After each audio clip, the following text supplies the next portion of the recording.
Hello সবাইকে, welcome welcome to WBPSC ওয়ালা। তো তোমাদের জন্য একটা নতুন আমি সেশন নিয়ে এসেছি।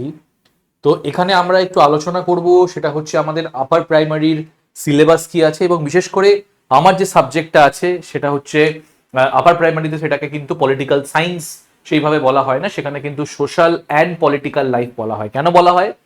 তার কারণটা হচ্ছে যে এখানে কিন্তু শুধু আমরা পলিটিক্সের সম্পর্কে বুঝছি না। অবশ্যই আমি এটা একবারও বলছি না যে পলিটি টপিক নেই, গভর্নমেন্ট রয়েছে, ডেমোক্রেসি রয়েছে, লোকাল গভর্নমেন্ট রয়েছে, আর অনেক টপিক রয়েছে, কিন্তু তার পাশাপাশি পলিটিক্যাল সায়েন্সের যে ইম্পর্টেন্ট কনসেপ্টগুলো, যেরকম জেন্ডার আইডেন্টিটি, ডিসক্রিমিনেশন, ডাইভার্সিটি, এইগুলো কিন্তু এর মধ্যে রয়েছে, এবং ইকোনমিক্সেরও কিন্তু কিছু সাবজেক্ট রয়েছে। এই জন্য ফুল প্রোডাক্টটাকে বলতে পারো তোমরা এখানে সোশ্যাল এবং পলিটিক্যাল লাইফ বলা হচ্ছে। তো আগে আমি জাস্ট তোমাদেরকে একটু সিলেবাসটা দেখিয়ে দিই। এটা হচ্ছে তোমাদের ডাব্লিউবি টেটের যে সিলেবাসটা আছে, সেটা কিন্তু সিলেবাসটা ঠিক না, মানে এক্সাম প্যাটার্নটা কিন্তু আমি একবার দেখিয়ে দিই। এটা হচ্ছে আপার প্রাইমারি টেটের এক্সাম প্যাটার্ন। সেখানে দেখে যাও যে চাইল্ড ডেভেলপমেন্ট অ্যান্ড পেডাগোগি, এটা কিন্তু কম্পালসারি। যারা আর্টস নিচ্ছ তাদেরও কম্পালসারি, এবং যারা সায়েন্স নিচ্ছ তাদেরও কম্পালসারি।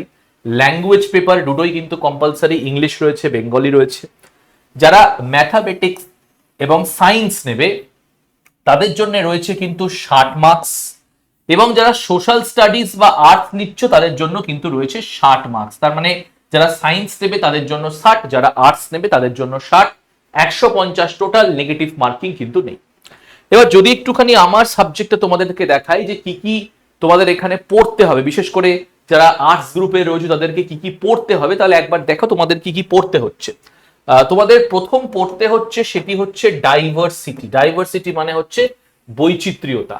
এই ডাইভার্সিটির মধ্যে তোমাদেরকে কিছু কিছু পড়তে হবে, যেরকম ডিসক্রিমিনেশন, বৈষম্যমূলক, যে আমাদের সংবিধানে যে কারোর সাথে যে বৈষম্য করা যাবে না, আর্টিকেল 15 রয়েছে, 16 রয়েছে, অস্পৃশ্যতা দূরীকরণের কথা বলছে, ইউনিটি ইন ডাইভার্সিটির কথা বলছে। এইগুলো কিন্তু পড়তে হবে। এনসিইআরটি বইতে কিন্তু এর ব্যাপারে পুঙ্খানুপুঙ্খভাবে লেখা আছে। গভর্নমেন্ট রয়েছে। আমি যদি একটুখানি তোমাদেরকে দেখাই যে আমরা কিভাবে আর কি পড়াবো, তো আমরা মোটামুটি যেইভাবে পড়ানোর চেষ্টা করব সেটা হচ্ছে উভয় ভাষাতেই পড়াবো, এবং সিম্পলিফাই ওয়েতে কিন্তু আমরা পড়ানোর চেষ্টা করব, যাতে তোমাদের কোনোভাবেই কোনো রকমের অসুবিধে না হয়। যারা একদম প্রথম থেকে শুরু করছো তাদেরও যেন অসুবিধে না হয়, যারা একদম আর কি যারা অ্যাডভান্স স্টেজেও রয়েছে তারাও যাতে একটুখানি ভালো করে আরো রিভিশন দিতে পারো। তো এখানটা তোমরা দেখতে পাচ্ছ যে সরকার বলতে আমরা কি বুঝি। সরকার বলতে হচ্ছে সরকার এমন একটা বলতে পারো যে অর্গানাইজেশন বা এমন একটা সংস্থা যারা আমাদের সোশ্যাল ইস্যু, অবশ্যই তার পাশাপাশি যে ইকোনমিক ইস্যু রয়েছে সেইগুলোকে কিন্তু সলভ করার চেষ্টা করে। সামাজিক অর্থনৈতিক ইস্যুগুলোকে কিন্তু সলভ করার চেষ্টা করে। কিসের মাধ্যমে?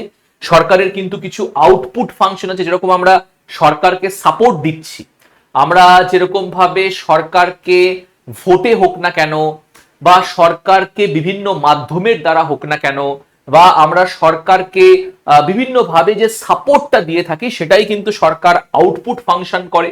আউটপুট ফাংশন তারা সিদ্ধান্ত গ্রহণ করেন। কারণ দেখো, আমাদের ভারতে তো আর ডাইরেক্ট ডেমোক্রেসি নেই যে আমরা সরাসরি দেশ গঠনের কাজে, আইন বানানোর কাজে একটা ভূমিকা পালন করব। আমাদের এখানে কিন্তু রয়েছে ইনডাইরেক্ট ডেমোক্রেসি, এবং আমাদের সংসদীয় ব্যবস্থা রয়েছে। এই সংসদীয় ব্যবস্থাতে আমরা কি করি? আমরা আমাদের নির্বাচনী কেন্দ্র থেকে সরাসরি নির্বাচনে অংশগ্রহণ করে আমাদের পছন্দ মতো এমপি এবং এমএলএ কে নির্বাচিত করি। তারা আমাদের হয়ে ডিসিশন কিন্তু নিচ্ছে যে এখানে হসপিটাল হবে নাকি শপিং মল হবে, এখানে এখানে কি স্কুল কলেজ হবে, নাকি এখানে অন্য কোনো আইটি সেক্টর হবে। এই ডিসিশন গুলো কিন্তু তারা ইনপুট ফাংশন হিসেবে নিচ্ছে, এবং অবশ্যই কাজের ব্যাপারে যে কি কাজ তাদের করা উচিত, যাতে আমাদের যে ডিমান্ড গুলো রয়েছে, আমাদের তো একটা চাহিদা আছে, নাগরিকদের বিশাল বিশাল মানে বিশাল বিশাল না থাকলেও বিশেষ বিশেষ চাহিদা থাকছে, সেই চাহিদাগুলোকে কিন্তু পূরণ করার দায়িত্ব কিন্তু সরকারের রয়েছে। এবার আমি যদি সরকারকে ভাগ করি, তাহলে দেখো এই 3 ভাগে কিন্তু আমরা সরকারকে ভাগ করতে পারছি। প্রথমটা হচ্ছে ন্যাশনাল লেভেল। ন্যাশনাল লেভেলে কিন্তু আমাদের সরকার, তোমরা জানো যে 3 স্তরীয়, মানে আমরা 3 ভাবে সরকারকে ভাগ করতে পারি, সরকারের কাজকে ভাগ করতে পারি। একটা হচ্ছে শাসন ব্যবস্থা, এক্সিকিউটিভ। এক্সিকিউটিভের দায়িত্ব হচ্ছে কি, এক্সিকিউটিভ দায়িত্ব হচ্ছে আইনসভা, মানে আমাদের যে লেজিসলেচার রয়েছে তারা যে আইনটা তৈরি করছে সেই আইনটিকে বাস্তবায়িত করার দায়িত্ব রয়েছে এক্সিকিউটিভের। লেজিসলেচারের দায়িত্ব রয়েছে আইন প্রণয়ন করা, আইন তৈরি করা, এবং তার পাশাপাশি কিন্তু রয়েছে আমাদের বিচার ব্যবস্থা, জুডিশিয়ারি। এই জুডিশিয়ারির দায়িত্ব রয়েছে বিচার করা বা আইনগুলো সাংবিধানিকভাবে তৈরি হচ্ছে কিনা সেটা কিন্তু দেখা। এক্সিকিউটিভের দায়িত্বে তোমরা বলতে পারো আমাদের কিন্তু রয়েছে রাষ্ট্রপতি, যিনি আমাদের দেশের প্রধান, কিন্তু সরকারটাকে চালাচ্ছে প্রাইম মিনিস্টার। আমাদের রয়েছে কেন্দ্রে লেজিসলেচার, রয়েছে আমাদের পার্লামেন্ট, আমাদের দ্বিকক্ষ রয়েছে লোকসভা এবং রাজ্যসভা, এবং আমাদের জুডিশিয়ারি রয়েছে। আমাদের কিন্তু একটাই জুডিশিয়াল স্ট্রাকচার রয়েছে, তার মধ্যে জুডিশিয়ারিটাকেও যদি আমি ভাগ করি তাহলে আমরা এরকম ভাবে ভাগ করতে পারবো, জাস্ট ছোট্ট করে এখানে দেখিয়ে দিচ্ছি। আমরা এরকম ভাবে ভাগ করতে পারবো যে একদম হাইয়েস্ট কোর্ট রয়েছে আমাদের সুপ্রিম কোর্ট, রাজ্য স্তরে রয়েছে আমাদের হাইকোর্ট, এবং একদম নিচের স্তরে আমাদের রয়েছে লোয়ার কোর্ট, বা এটাকে আবার সাবঅর্ডিনেট কোর্টও কিন্তু বলা হয়।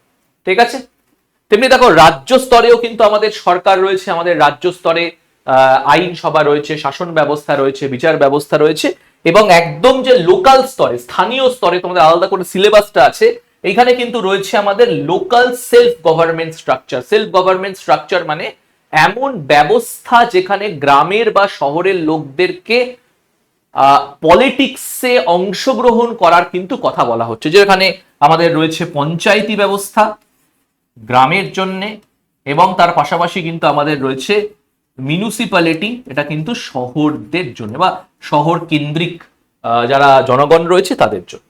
এবং এই যে সরকারের কাজ আমি এখানেও তোমাদেরকে লিখেই দিয়েছি, আমি আর বিশেষ করে বোঝাচ্ছি না। তো এখানে কিন্তু রয়েছে আইনসভা, আইনসভার কাজ হচ্ছে আইন তৈরি করা। শাসন ব্যবস্থা, শাসন ব্যবস্থার কাজ হচ্ছে আইনটাকে প্রণয়ন করা, এবং অবশ্যই রয়েছে বিচার ব্যবস্থা, যে আইনটা সঠিকভাবে প্রণয়ন হচ্ছে কিনা বা আইনটা আদেও সাংবিধানিক কিনা বা সেটা অসাংবিধানিক কিনা সেটাকে বিচার করার দায়িত্ব হচ্ছে আমাদের জুডিশিয়ারি রয়েছে। ঠিক আছে, তার পাশাপাশি দেখো, তার পাশাপাশি সরকারের কিন্তু এটাও কিন্তু কাজ রয়েছে যে যদি আমাদের এই যে সরকার এই যে আইনগুলো তৈরি করছে বা সরকার আমাদের যে চাহিদাগুলোকে মেটাচ্ছে, সেইগুলো মেটাতে গিয়ে সরকার যদি আমাদের কোনো মৌলিক অধিকারকে খর্ব করে বা আমাদের যদি বেসিক যে অধিকারগুলো রয়েছে সেই অধিকারকে খর্ব করে, তাহলে অবশ্যই আমরা কিন্তু কোর্টের কাছে যেতে পারি। তোমরা মোটামুটি জানোই যে সুপ্রিম কোর্টকে বলা হয় গার্জিয়ান অফ দ্য কনস্টিটিউশন। কেন, যদি আমাদের মৌলিক অধিকার খর্ব করা হয় তাহলে কিন্তু আমরা সুপ্রিম কোর্টের কাছে যেতে পারি। তো এরকম ভাবে কিন্তু তোমাদের পড়ানো হবে এই যে গণতন্ত্র এবং রাজতন্ত্রের মধ্যে কি ফারাক আছে। দেখো এখানে ভালোভাবে লেখা আছে, এখানে মানুষের হাতে কিন্তু ক্ষমতা থাকে, এবং যদি আমরা দেখি যে সরকার ভালোভাবে তার কাজ পালন করছে না তাহলে কিন্তু তাকে অপসারণ করারও কিন্তু ক্ষমতা রয়েছে জনগণদের। সেখানে দেখো রাজতন্ত্র কিন্তু রাজা বা রানী, সে কিন্তু জনগণের ভোটের ভিত্তিতে আসছে না, বংশ পরম্পরার ভিত্তিতে আসছে, এবং তাকে কিন্তু সরানো গেলেও তারই পরিবারের কেউ কিন্তু রাজতন্ত্রের দায়িত্বটা সামলাবে। তো এরকম ভাবে কিন্তু আমরা দেখবো এই যে সংসদীয় ব্যবস্থা, এইগুলো কিন্তু আমরা ক্লাসে এরকম ভাবে তোমাদের কিন্তু নোটে পড়াবো, যাতে তোমাদের কোনো রকম অসুবিধে না হয়। যাই হোক, আমি একটুখানি তোমাদেরকে আরো সিলেবাস গুলো দেখিয়ে দিই কি কি রয়েছে।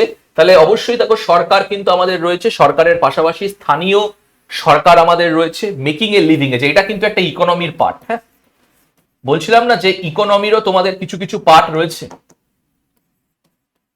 ইকোনমিক্সেরও কিন্তু কিছু কিছু পার্ট রয়েছে, যেখানে মেকিং আর লিভিং, আজকের দুনিয়াতে মানুষ কিভাবে তার বসবাস যোগ্য রোজগার গুলোকে করে নেবে, জীবিকা নির্বাহের যে ব্যাপারগুলো রয়েছে সেইগুলো মানুষ আজকের দিনে দাঁড়িয়ে কিভাবে করবে, পরবর্তীকালে কিভাবে করে এসেছে তার ব্যাপারেও কিন্তু রয়েছে। গণতন্ত্র, ডেমোক্রেসি খুবই ইম্পর্টেন্ট চ্যাপ্টার, বিশালভাবে গণতন্ত্র আসে, গণতন্ত্র ক রকমের রয়েছে, গণতন্ত্রের পাশে গণতন্ত্রের অপোজিশনে কি কি রয়েছে সেইগুলো। রাজ্য সরকার, স্টেট গভর্নমেন্ট, অবশ্যই ভেরি ভেরি ইম্পর্টেন্ট হচ্ছে গণমাধ্যম, ফোর্থ পিলার অফ ডেমোক্রেসি বলা হয়। তো এই গণমাধ্যম কিভাবে সরকারকে সমালোচনা করে বা সরকারের পক্ষে দাঁড়ায় বা একটা বুদ্ধিজীবীদের যে ওপিনিয়ন রয়েছে সেটাকে ফর্ম করতে সাহায্য করে, সেটা আমরা দেখব। অবশ্যই জেন্ডার আইডেন্টিটি রয়েছে, এটা তোমরা বলতে পারো অনেকটা সোশিওলজির সাথে রিলেটেড, জেন্ডার আইডেন্টিটি রয়েছে। ঠিক আছে, এটা আমরা পড়বো। তার পাশাপাশি কিন্তু রয়েছে অবশ্যই সংবিধান, রয়েছে আমাদের সংসদীয় ব্যবস্থা, রয়েছে আমাদের বিচার ব্যবস্থা। এই তিনটেই বলতে পারো পুরোপুরি কিন্তু পলিটির টপিক, কনস্টিটিউশনের টপিক। তার মানে আমরা এখানে কিন্তু পুরোপুরি যে পলিটির পার্টটা সেটাও কিন্তু এই বইতে রয়েছে, মানে এই তোমাদের সিলেবাসে রয়েছে। এবং তার পাশাপাশি কিন্তু রয়েছে প্রান্তিক মানুষ এবং যারা আর কি সংখ্যালঘু, তারা কিভাবে ভারতে অধিকার পাচ্ছে বা তাদের ভারতে অধিকার কি করে বাঁচাতে হচ্ছে, করকমে সংখ্যালঘু হয় তার ব্যাপারে কিন্তু আমাদেরকে পড়তে হবে। ঠিক আছে, তো এই হচ্ছে কিন্তু তোমাদের টোটাল সিলেবাস এবং তোমাদের প্যাটার্ন, এবং কি করে তোমরা পড়বে সেটা তোমাদেরকে আমি বলে দিলাম। এবং যারা আপার প্রাইমারির ক্ষেত্রে অ্যাডমিশন নিতে চাও, অলরেডি আমি আপার প্রাইমারির একটা ভিডিও বানিয়ে দিয়েছি, যে বুঝতেই পারছো যে আমাদের রাজ্যের অবস্থা, যেখানে ভোটের যদি পরীক্ষা দেখতে চাও তাহলে ভোটের পরীক্ষা কিন্তু এক সপ্তাহের মধ্যে রেজাল্ট বেরিয়ে যাচ্ছে, কিন্তু যেখানে আপার প্রাইমারির মতন একটা পরীক্ষা, তার কিন্তু পরীক্ষারও কোনো নামবন্ধ নেই, কোনো অ্যাডভার্টাইজমেন্টও নেই, তো তারও কিন্তু রেজাল্টও কিন্তু বেরোচ্ছে না। তো যাই হোক, কিন্তু আমাদের বসে থাকলে হবে না, কারণ অনেকটাই সিলেবাস কিন্তু, হ্যাঁ, মানে আপার প্রাইমারি এমন না যে তুমি 5-6 মাস পড়ে তারপরে দিয়ে দিলে পরীক্ষা, কারণ অনেকটা সিলেবাস, সোশ্যাল পলিটিক্যাল লাইফ, এর মধ্যে জিওগ্রাফি আছে, এর মধ্যে হিস্ট্রি আছে, এর মধ্যে সোশ্যাল পলিটিক্যাল লাইফ আছে, চাইল্ড পেডাগোগি আছে, ল্যাঙ্গুয়েজেস পেপার আছে, সব কভার করতে হবে। তো যারা আর্টস গ্রুপের জন্য রয়েছে তাদের জন্য আমি ব্যাচটা বলে দিই, আমরা একদম নতুন ব্যাচ লঞ্চ করেছি, 23 তারিখ থেকে তার ক্লাস শুরু হচ্ছে। অভিযান 2.0 আপার প্রাইমারি, এটা কিন্তু যারা আর্টস গ্রুপের রয়েছে তাদের জন্য কিন্তু রয়েছে সোশ্যাল স্টাডিজ। এবং এটাও তোমাদেরকে বলে দিচ্ছি যে এখানে সবকিছু রয়েছে। ক্লাস কোর্স ডিউরেশন 16 মার্চ থেকে 31 আগস্ট 2026, ভ্যালিডিটি থাকবে 31 ডিসেম্বর অব্দি, 250 ঘন্টা লাইভ লেকচার, প্রত্যেকটা পিডিএফ তোমরা ডাউনলোড করতে পারবে। এবং বলে দিই যে যারা সায়েন্স গ্রুপের রয়েছে, সায়েন্স গ্রুপের জন্যও কিন্তু আমাদের ব্যাচ রয়েছে। সায়েন্স গ্রুপের জন্য আমি বলে দিচ্ছি একবার, সায়েন্স গ্রুপের জন্য কিন্তু আমাদের রয়েছে প্রেরণা,